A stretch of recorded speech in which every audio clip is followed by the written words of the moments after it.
Hello dear students, welcome to EduHub Bangla official YouTube channel. WBSSC group সিডির interview preparation কিভাবে নেবে, 2016 ইন্টারভিউতে কি ধরনের কোয়েশ্চেন এসেছিল একদম ডিরেক্ট গ্রুপ সি এবং গ্রুপ ডির ক্যান্ডিডেটের কাছ থেকে, যারা বর্তমানে চাকরি করছেন তাদের কাছ থেকে পাওয়া যে তথ্য, সেই নিয়ে আজকের এই ভিডিও। অবশ্যই লাইক করে দিও, শেয়ার করে দিও, আমাদের এডুহাব বাংলা চ্যানেলকে সাবস্ক্রাইব করতে ভুলো না। এই ছোট্ট ভিডিওটা দেখলে 2016 গ্রুপ সিডির ক্যান্ডিডেটের কাছ থেকে পাওয়া যে তথ্যগুলো, যে কোশ্চেনগুলো আমি পেয়েছি, সেগুলো ডিরেক্ট তোমাদের কাছে আমি প্রেজেন্ট করছি। এবং অবশ্যই আগামীতে গ্রুপ সি এবং গ্রুপ ডির ক্যান্ডিডেটদের ইন্টারভিউ আমরা এই চ্যানেলে কিন্তু নিয়ে আসবো। তাহলে দেরি না করে আজকে শুরু করে দিই। সবার আগে যেটা তোমরা আমার পেছনে দেখতে পাচ্ছ সেটা হচ্ছে WBSSCর গ্রুপ সিডির ইন্টারভিউ কত সময়ের মধ্যে হয় বা সেই সংক্রান্ত একটা পিডিএফ বা একটা টোটাল পিডিএফ আমি তোমাদেরকে দেখাবো।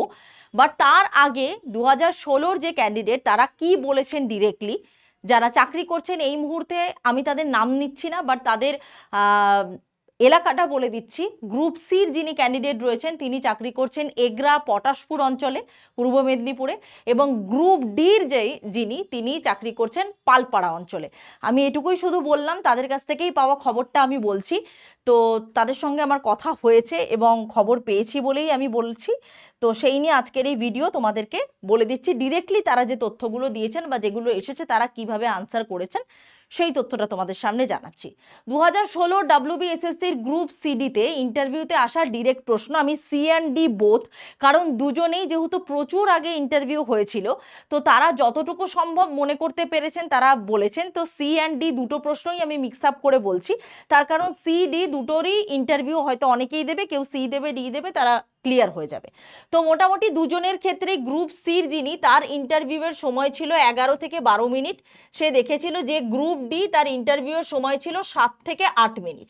তবে এটা কিন্তু কোনো নির্ধারিত নয়, তারা বলছিল যে সবার প্রথমে যাওয়ার পরে একটা রুমের মধ্যে বসতে দেওয়া হয়েছিল, সেখানে 20-30 জন ছিল, এবং তারপরে ডকুমেন্ট ভেরিফিকেশন হয়ে যাওয়ার পরে একটা সেপারেট রুমে তাদেরকে ইন্টারভিউ নেওয়া হয়েছিল।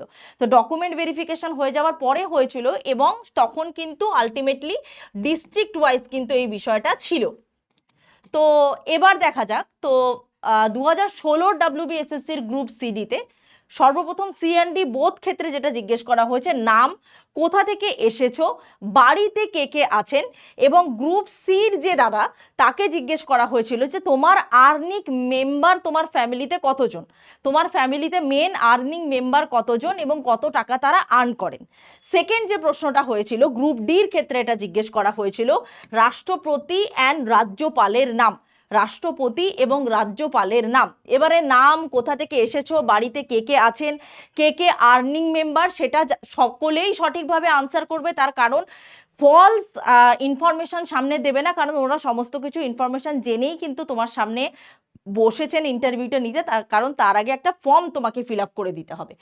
এরপরে আমি আসছি একটা প্রশ্ন যেটা হয়েছে, যেটা জিজ্ঞেস করা হয়েছে যে তোমার ডিস্ট্রিক্ট কোনটা, তুমি বর্তমানে যে ডিস্ট্রিক্টের হয়ে মানে চাকরি করবে, বা তুমি যে বর্তমান যে ডিস্ট্রিক্টে তুমি পোস্টিং পাবে সেই ডিস্ট্রিক্ট কোনটা। এবং আর একটা প্রশ্ন আমি বলবো যেটা ওই একেবারে মানে তোমার ফ্যামিলিতে কে আর্নিং মেম্বার রয়েছে সেটার সাথেই অ্যাসোসিয়েটেড, সেটা হচ্ছে তোমাকে গ্রুপ ডি যিনি ক্যান্ডিডেট তাকে বলা হয়েছিল যে স্কুলে যদি ক্লাসরুমে ঝাঁট দিতে বলা হয়, মানে ক্লাসরুমে যদি তোমাকে ঝাঁট দিতে বলা হয় তাহলে তুমি কি ঝাঁট দেবে। তো আমি জিজ্ঞেস করেছিলাম যে তুমি কি আনসার করেছিলে, তো সে বললো আমি শুধুমাত্র এটাই বলেছিলাম যে প্রত্যেকটা স্কুলেই ঝাঁট দেওয়ার জন্য নির্দিষ্ট সুইপার থাকে, কিন্তু সেই সুইপারের অনুপস্থিতিতে যদি আমাকে ঝাঁট দিতে বলা হয় তাহলে অবশ্যই স্কুলের মানে প্রতিষ্ঠানের মানে জিনিসপত্র রক্ষার্থে বা প্রতিষ্ঠানের পরিষ্কার পরিচ্ছন্নতা রক্ষার্থে অবশ্যই আমি ঝাঁট দিতে পারি। তার কারণ হচ্ছে গ্রুপ ডির চাকরিতে যে কাজগুলো করতে হয় সে যেটা বলেছে সেটাই আমি কনভে করছি। সে হয়তো আরো গুছিয়ে বলেছিল, এখন হয়তো কথাটা অনেকটা ফিল্টার হয়েছে। তো যে কর্তব্য সেটা আমি মানে নিষ্ঠাবান হয়ে আমি পালন করব। তো আমার কোনো আপত্তি নেই, কারণ সেটা আমার বিদ্যালয়ের ভালোর জন্যই কিন্তু করা হচ্ছে। আবার গ্রুপ সির ক্ষেত্রে যেটা জিজ্ঞেস করা হয়েছিল, তোমার হেডমাস্টার তোমার সাথে বা হেডমিস্ট্রেস তোমার সাথে খুব খারাপ ব্যবহার করেছেন এবং তুমি সেই নিয়ে আপসেট, কাজ করতে চাইছো না বা তোমার প্রচণ্ড মনোক্ষুণ্ণতা হয়েছে, তুমি সেই মুহূর্তে কি করবে? এবারে সেই দাদা রিপ্লাই করেছিলেন যে নিশ্চয়ই কোনো কারণের জন্য তিনি হয়তো রেগে আছেন। প্রথমে আমি সেই কারণটা অনুসন্ধান করব এবং সেই কারণের বা সমস্যার সমাধান আমি করব, এবং সেই সমস্যার সমাধান যদি আমি করতে না পারি তাহলে কিন্তু আমি অবশ্যই স্কুলের যে শিক্ষক শিক্ষিকারা রয়েছেন তাদের কাছ থেকে আমি সাজেশন নেব যে স্যারের এই সমস্যার সমাধান কি করে হয়, এবং স্যারকে বোঝানোর চেষ্টা করব। তাতেও যদি তিনি না বোঝেন তাহলে অবশ্যই আমি কোনো শিক্ষক বা শিক্ষিকাকে আমার সমস্যাটা বলবো এবং তাকে বলবো যে স্যারের এই সমস্যার সমাধানে মানে সহায়তা করতে। এইটুকু তিনি বলেছিলেন। এবার তোমার চিন্তা ধারণা অনুযায়ী তোমার মতামত ভিন্ন হতেই পারে, এটা সেই দাদারই কথা। এবং যদি সেও কর্ম করতে গিয়ে যদি কোনো খারাপ ব্যবহার করে থাকে, একটা কথা বলেছেন, আমি ক্ষমা চেয়ে নেব। তো এরপরে হচ্ছে পরের প্রশ্ন যে গ্রুপ সিতে এত দূর পড়াশোনা করে এই চাকরিটা করার দরকার কি? এই চাকরিটা ছেড়ে দাও, তুমি অনেক ভালো চাকরি পাবে, তুমি ভালো ক্যান্ডিডেট, তো সেই চাকরি করে এটা ছেড়ে দাও। তো সেই দাদা রিপ্লাই করেছিলেন, এই মুহূর্তে দাঁড়িয়ে আমার অর্থনৈতিকভাবে স্বাবলম্বী হওয়া খুব প্রয়োজন এবং গ্রুপ সির চাকরিটি খুবই ভালো এবং যথেষ্ট সম্মানের কাজ, এবং সেই সম্মানের সাথে আমি সেই চাকরিটি করতে চাইছি। বর্তমানে এখনো চাকরি করছে। তো গ্রুপ ডিতে মানে চা করতে বললে কি করবে? কাজটা কিন্তু পিয়নের কাজ। তো এই পিয়ন শব্দটা উচ্চারণ করেছিলেন। তো কাজটা কিন্তু এক প্রকার পিয়নের কাজ। তো গ্রুপ ডির মানে তুমি কর্মী হয়ে তোমাকে ধরো চা করতে হলো একদিন, তা তুমি কি করবে? তুমি কি চাটা করবে? তো তখন সে বলেছিল যে স্কুলের আশেপাশেই, সেই দাদা বলেছেন যে স্কুলের আশেপাশেই চায়ের দোকান থাকে, তাদের বললে তারা চা দিয়ে যাবেন, আমি সেটাকে সার্ভ করে দিতে পারি।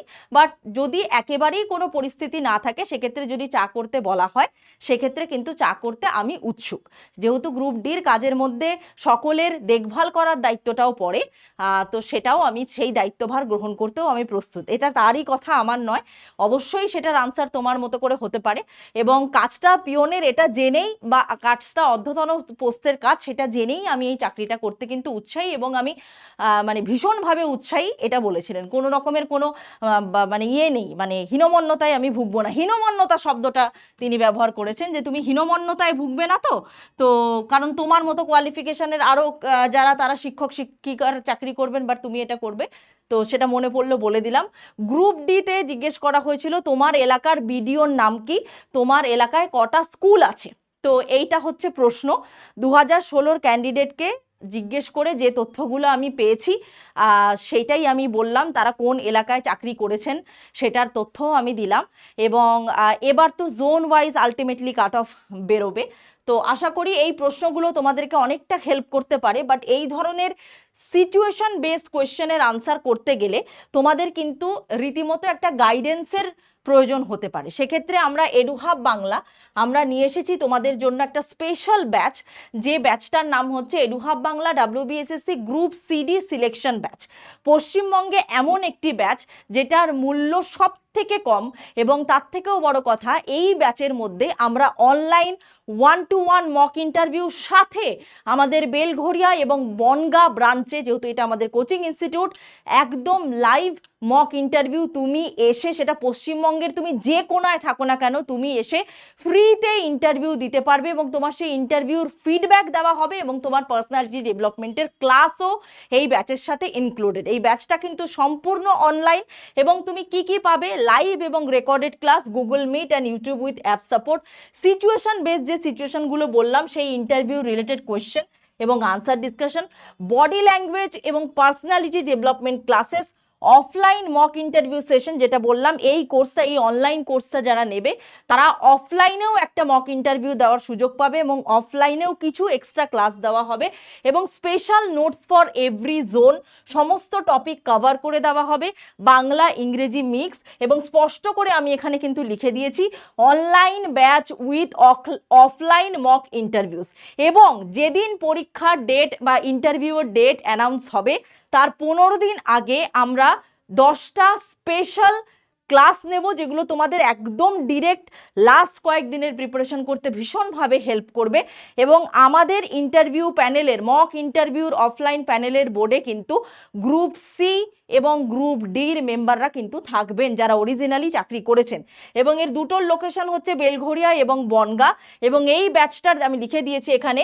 এবং হোয়াটসঅ্যাপে ডেমো নোটস অ্যাভেলেবেল, হোয়াটসঅ্যাপ নাম্বারটা নোট করে নাও 6290593827। এই নাম্বারে মেসেজ করলে তোমাকে একটা জিপে নম্বর দেওয়া হবে, সেই জিপে নম্বরে তুমি পেমেন্ট করে স্ক্রিনশট দিলে সঙ্গে সঙ্গে তোমাকে ব্যাচে অ্যাড করিয়ে দেওয়া হবে। এবং সব থেকে বড় ব্যাপার, এই ব্যাচের ক্লাস শুরু হচ্ছে 20 এপ্রিল থেকে। আমি এখানে লিখে দিচ্ছি, এই ব্যাচের ক্লাস শুরু হচ্ছে 20 এপ্রিল থেকে। ক্লাসগুলো কিন্তু অনলাইন এবং তুমি এই অনলাইন ব্যাচটার সাথে online mock interview plus offline mock interview ফ্রিতে দিতে পারবে। এবং এই ব্যাচটার প্রাইস রেখেছি তোমাদেরই রিকোয়েস্টে আরও কমিয়ে 249, মাত্র 249-এ offline plus online plus class plus notes, তারপরে তোমার ইন্টারভিউয়ের জন্য body language and personality development class, situation base question answer, GK class, zone wise district wise সমস্ত ডেটা, সমস্ত কিছু এই একটা ব্যাচের মধ্যে। তোমার ফিডব্যাক, তার সাথে এই রকম নোটস সম্পূর্ণরূপে আমরা তৈরি করেছি। এই ডেমো নোটসটা তুমি পেয়ে যাবে। কি নেই এখানে, বোর্ড দেখতে চাই তুমি জব সম্পর্কে অ্যাওয়ার কিনা, গ্রুপ ডি স্টাফের কাজ কি, রেসপন্সিবিলিটি কি, ডিসিপ্লিন কেন ইম্পর্টেন্ট, চাকরিটি পেলে আপনি কি করবেন তার সমস্ত উত্তর, সব কিছু আমরা কিন্তু রেখেছি। ইনফ্যাক্ট ছেলে মেয়ে উভয়ের ক্ষেত্রেই কিন্তু ড্রেসের প্যাটার্ন ঠিক করাটা ভীষণ প্রয়োজন, সেইগুলো লিখেছি। বাড়িতে কিভাবে প্র্যাকটিস করবে, কিভাবে কথাবার্তা বলবে, তার সমস্ত কিছু কিন্তু আমরা রেখেছি। ইনফ্যাক্ট এই চাকরিটি আপনি কেন করতে চান, আপনার কোয়ালিটি, স্ট্রেংথ, সমস্ত কিছু, ইন্ট্রোডাকশন কিভাবে দেবে, টোটালটা কিন্তু আমরা এই ব্যাচের মধ্যে রেখেছি। এবং কোন কোন প্রশ্নগুলো করতে পারে, পশ্চিমবঙ্গের মুখ্যমন্ত্রীকে, প্রধানমন্ত্রীকে, ভারতের রাজধানী কোথায়, জাতীয় প্রাণী, সব এই দেখুন এখানে আমি মেনশনও করেছি যে যদি আপনার সিনিয়র আপনাকে বকাঝকা করেন তাহলে আপনি কি করবেন। তো এই জিনিসগুলো কিন্তু এখানে ভীষণ পরিমাণে মানে গুরুত্বপূর্ণ এই কোয়েশ্চেনগুলো। তো তোমরা অবশ্যই অবশ্যই এই ব্যাচটা নিতে পারো মাত্র 249। এবং সব থেকে বড় ব্যাপার যে এখানে অনেকেই মেয়েরা স্পেসিফিক্যালি ভীষণ চিন্তায় থাকে যে আমরা কি কি ড্রেস আপ করবো। যেমন ইন্টারভিউতে সাম্প্রতিক ঘটনা থেকে প্রশ্ন আসতে পারে, মেয়েদের জন্য স্পেসিফিক্যালি ড্রেস কোড আমি এখানে লিখে দিয়েছি। হালকা রঙের শাড়ি, সাথে মানানসই ব্লাউজ, পিন আপ, কুচি গোছানো, পুরো মানে একদম ভালো করে দেওয়া আছে। এটা কিন্তু সম্পূর্ণ ডেমো পিডিএফ, তোমরা চাইলে কালেক্ট করতে পারো এবং আমাদের 249 কোর্স পারচেস করতে পারো। আমার মনে হয় এত ফ্যাসিলিটিস আর কেউ দিচ্ছে না অন্ততপক্ষে পশ্চিমবঙ্গে। অবশ্যই অবশ্যই তোমরা কিন্তু এটা অ্যাভেল করতে পারো। তোমাদের ভালো লাগলে ক্লাস লাইক করো, শেয়ার করো। এবং তোমাদের এলাকায় যদি কোনো 2016 ক্যান্ডিডেট এইভাবে থেকে থাকে, তারা কি কি প্রশ্ন ফেস করেছে, চাকরি পেয়েছে, বা যে সমস্যাগুলো তারা বর্তমানে মানে ফেস করেছে, বিশেষ করে টেন্টেড ক্যান্ডিডেট অনেক বাদ হয়ে গেছিল, তো সব কিছু মিলিয়ে তোমরা অবশ্যই অবশ্যই কিন্তু কমেন্ট সেকশানে এগুলো জানাতে ভুলো না। এবং আমি তাদের নাম নিলাম না, আমার যে দাদারা চাকরি করেন, আমি দীর্ঘ বছর পূর্ব মেদিনীপুরে থেকেছি, প্রায় 30 বছরের কাছাকাছি। তো সুতরাং আমি 2016 সালেও সেই মুহূর্তে সেই জায়গাতে ছিলাম। তো সুতরাং তাদের সাথে আমার এখনও যোগাযোগ আছে বলে এই কোয়েশ্চেনগুলো আমি তথ্যগুলো জোগাড় করতে পেরেছি। তো ভবিষ্যতে চেষ্টা করব আরও তথ্য জোগাড় করার। অবশ্যই ভালো লাগলে লাইক, শেয়ার অ্যান্ড সাবস্ক্রাইব করো।